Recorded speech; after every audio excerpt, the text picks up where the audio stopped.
Live long and prosper. Haha! I said it. Couldn't resist. Sorry, I had to say it.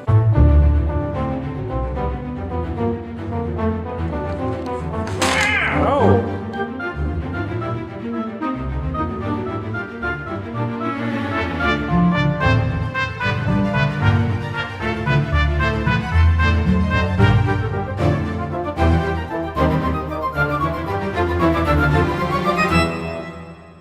This costume does not give you much breathing room. It is thick. I'm eating up in there. Hey guys, I just got back from the midnight release of Star Trek Beyond over here in the UK. Now, Star Trek Beyond doesn't make any waves, but that's not necessarily a bad thing. I think, now, let me preface that. Were this the first film in the series, it would be very underwhelming, and you'd think, oh, okay, this is a bit meh. But because it's the third film in the series, it shows a sense of comfortability within itself. It doesn't need to make waves, it doesn't need to compete with anyone, you know, it doesn't need to have the flashiest special effects, you know, or the biggest story. And I think that's what really works for this entry into the franchise. As I say, you can definitely tell they're a lot more comfortable with themselves, and there were quite a few nods back to the old series, which is pretty cool, like they're little nods, but it was pretty fun. Now, compared to the first two films, this one is a lot smaller in scale, which I know is a weird thing to say for a sci-fi film, but it really does work in this film's favour. I think the best bits of this film, in my opinion, were when they were stuck on the planet, and they were, because the crew gets split off at one point, and they all get, you know, they kind of pair off, like we got Bones and Spock, which we never really seen before, in as much as we had Scotty and Jayla, I think her name was. I can't remember, the alien one with the cool stuff in her face. She's a pretty cool character. And then we had Kirk and Chekhov, Uhura and Sulu as well. You know, all paired off in that different areas. Now, these little interactions were really cool because it's something we don't normally see in a sci-fi. I think the strength of Star Trek, at least in this iteration, is the characters and their bond. Not necessarily the characters on their own, singularly, but their bond and how they interact with each other. Like, I think that it's kind of adds a nice human element to it, if you will. Even Spock, who showed not much emotion, was, you know, they humanize him in such a way that doesn't take away from the character at all, but it makes him more appealing, if you will. Now, story-wise, a lot smaller scale than the first two films. But like I say, and we've had a summer of massive blockbusters: Civil War, Batman v Superman, Ninja Turtles. Alright, Batman v Superman didn't come out in summer, but you know, a year, if you will. Okay, a year. We've had a year of massive blockbusters, all trying to compete with one another to be the biggest film of the year. You know, Batman v Superman, Civil War, Ninja Turtles, World of Warcraft, and something there have been more, but I can't remember them all. So it's just nice. I think sometimes you just need a film that doesn't try to compete with anyone. This film isn't the greatest thing ever, not at all. And I wouldn't go as far as to say it was the best film of the year, but there weren't any points where I was at the edge of my seat, like, you know, raring to go. But then in turn, there weren't any points where I was bored. You know, I was never bored throughout this film, which is good, and I know it's which is quite impressive given that it was midnight and we were all pretty tired. It manages to keep her entertained because the pace just keeps going and going and going. And they don't spend too much time at one point. Like there are bits, I think two bits that really stood out were Sulu's sexuality. They just kind of gloss over that, like they show it, done. The villain's sort of origin, if you will, or the explanation of his origin, I guess. Boom, 2 seconds, we get told what it is, boom, we're done. And I think that works. You know, it's weird to see in a film, and it's sort of, in the film you're like, oh, sweet. But looking back on it once you finish the film, you're sort of like, oh, that's weird. How can he, you know, you're a bit, but that's not saying, again, that's not a bad thing. It keeps the pace going. It really does. Now, the director, Justin Lin, famous for doing a few of the Fast and Furious films, did an excellent job at this, presentation-wise. Now, I was a bit skeptical myself. I thought, okay, is it going to be just non-stop action, you know? Is it just going to be a Fast and Furious bit in space? And that's not the case at all.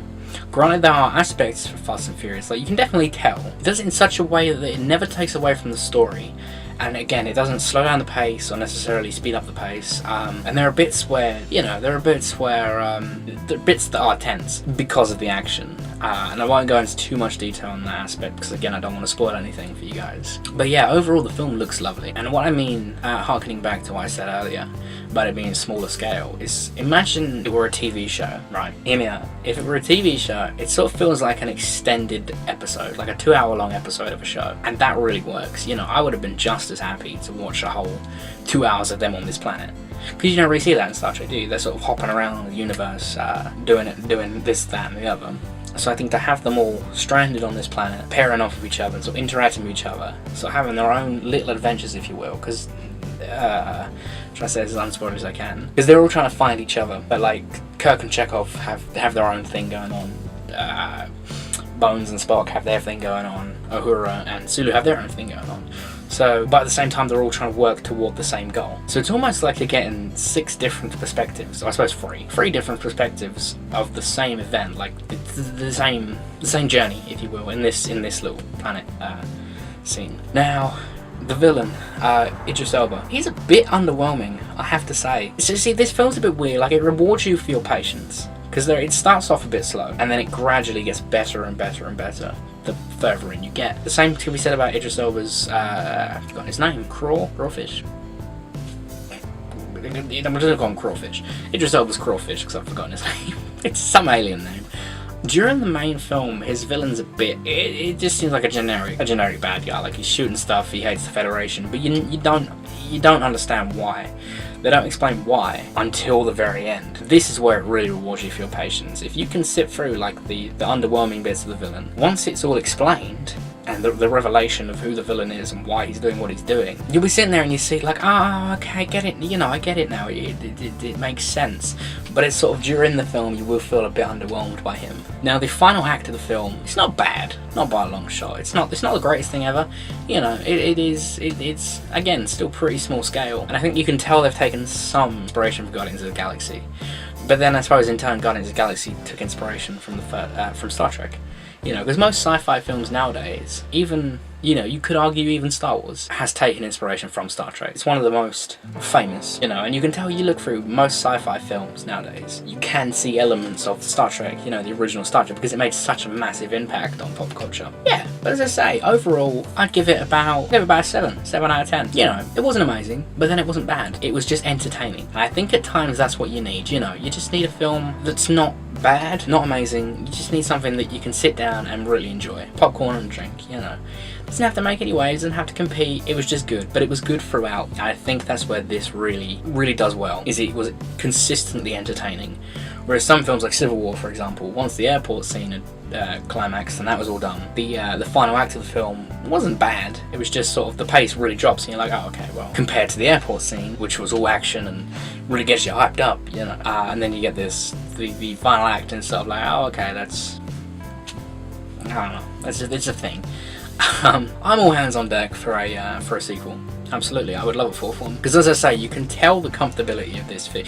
They are comfortable with the universe they've built. Now, as far as reboots go, I don't think many do very well at all. But for a reboot, it does a good job, and they do harken back to the originals. So I think they're sort of connected in a sense. I think it's through some time. They do explain in the second film. So the universes are connected, but no, as far as reboots go, it has become comfortable with what it is. So it doesn't need to make any waves, and that's really where that really works in its favour. So yeah, overall 7 out of 10. Definitely go give it a watch and support it. Because they have a new show coming out on Netflix as well. I'm pretty sure the new show is set in this universe, sort of the rebooted universe. I may be wrong, so don't quote me on that.